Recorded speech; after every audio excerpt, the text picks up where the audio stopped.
My people, before a man says, I do, and before a woman says, I do, there is one matter that must be understood with seriousness. Marriage is not sustained by beauty alone, not sustained by money alone. Marriage is not sustained by education alone. And let me say this clearly, education is good. Acquired knowledge is good. A man or woman who is educated, exposed, and informed has an advantage in life. But when it comes to marriage, knowledge alone is not enough.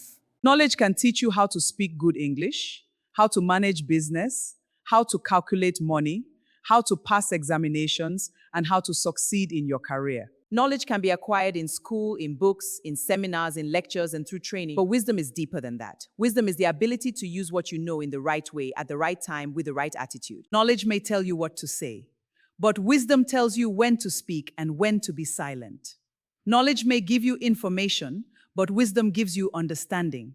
Knowledge may make you impressive in public, but wisdom makes you peaceful at home. And that is why, in marriage, do not only ask, is this person educated? Also ask, is this person wise? Do not only ask, does this person have money? Ask, does this person have sense? Do not only ask, can this person speak well outside? Ask, can this person understand me inside the house?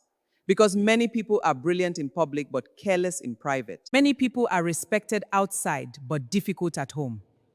Many people know how to advise others, but they do not know how to treat the person sleeping beside them. Wisdom in marriage is not noise. Wisdom is observation. Wisdom is attention. Wisdom is emotional understanding. Wisdom is the ability to notice when your partner is not fine, even when they have not said a word. Wisdom is seeing your wife's face and knowing that her smile is not complete.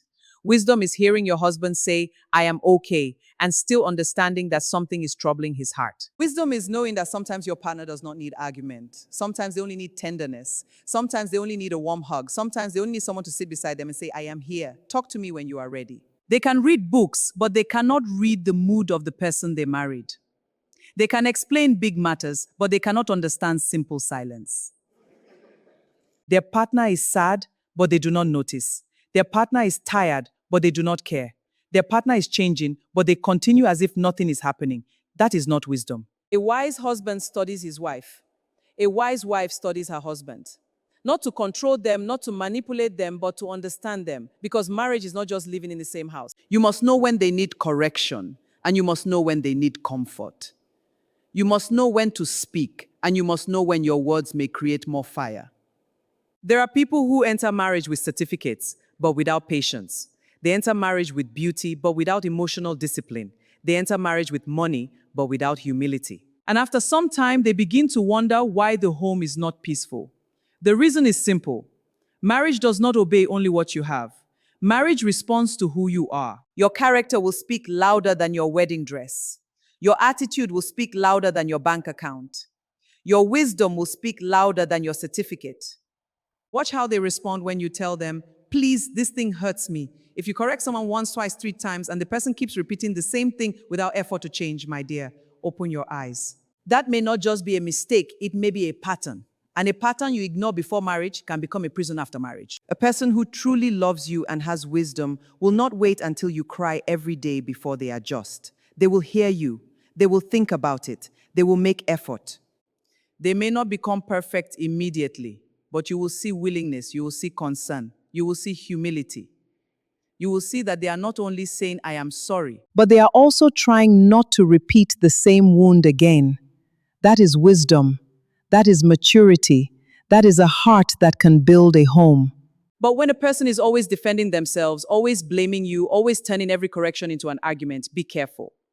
Marriage is not a courtroom where husband and wife must always prove who is right. Marriage is a covenant where 2 people must protect what they are building. If every small correction becomes war, if every gentle complaint turns into a battle, then the foundation will crumble. Becomes offense. If every discussion becomes shouting, then you must pause and ask yourself, can I live with this for the rest of my life? My people, compatibility is not only about liking the same food, wearing matching clothes, or posting beautiful pictures online. Compatibility is about values. It is about emotional maturity. It is about understanding. It is about teachability. Can this person learn? Can this person listen? Can this person say, I was wrong? Can this person control anger? Can this person respect your feelings even when they do not fully understand them? These are serious questions. They challenge us to think deeply about empathy and connection. Let us reflect on this. A wise person is teachable. A wise person does not see correction as insult. A wise person understands that marriage will require adjustment. Because when two people come together, they are not coming from the same background. They were not raised by the same parents. They did not grow up with the same habits. So if marriage must work, both people must be willing to learn, unlearn, and relearn. You must be willing to say, this is how I used to behave before, but now I am married and I must consider another person. That is why overthinking is not always bad if it is done with wisdom. I'm not talking about fear that destroys your peace. I'm talking about careful thinking. Before you say, I do, think, observe. Watch how they handle disappointment. Watch how they react when they do not get what they want. These small things are not small. They are windows into the person's character. Do not enter marriage with your eyes closed and then start praying for God to open them after the wedding. Open your eyes before you enter. Love is beautiful, but love must not blind wisdom. Romance is sweet, but romance alone cannot carry a home. A fine face cannot settle conflict. Expensive gifts cannot replace emotional care. Good grammar cannot replace kindness. And money cannot replace peace. In marriage, wisdom helps you remember what your partner dislikes before you repeat it. Wisdom helps you pause and say, my husband does not like this. Let me not do it. Wisdom helps you say, my wife has told me this thing hurts her. Let me correct myself. Wisdom helps you choose peace before pride. Wisdom helps you value the heart of your partner more than the satisfaction of winning an argument. And let me say this with seriousness. Nobody should marry someone who is not willing to grow. Nobody should marry someone who is proud of hurting people. Nobody should marry someone who makes you feel foolish for expressing pain. If you say, this thing hurts me, and they laugh at you, dismiss you, insult you, or make you feel like you are disturbing them, then you must think carefully. Because marriage is a long journey. You need a partner who can carry your heart with care, not someone who will step on it and tell you to stop crying. A wise marriage partner knows that love is not only spoken, love is practiced. Love is in the way you listen. Love is in the way you apologize. Love is in the way you change after correction. Love is in the way you notice sadness before it becomes depression. Love is in the way you hold your partner when words are not enough. Love is in the way you protect the peace of the home even when you are angry. So my children, as you prepare for marriage, do not only look for knowledge, look for wisdom, look for emotional understanding, look for humility, look for patience. Look for someone who is observant, teachable, respectful, and kind.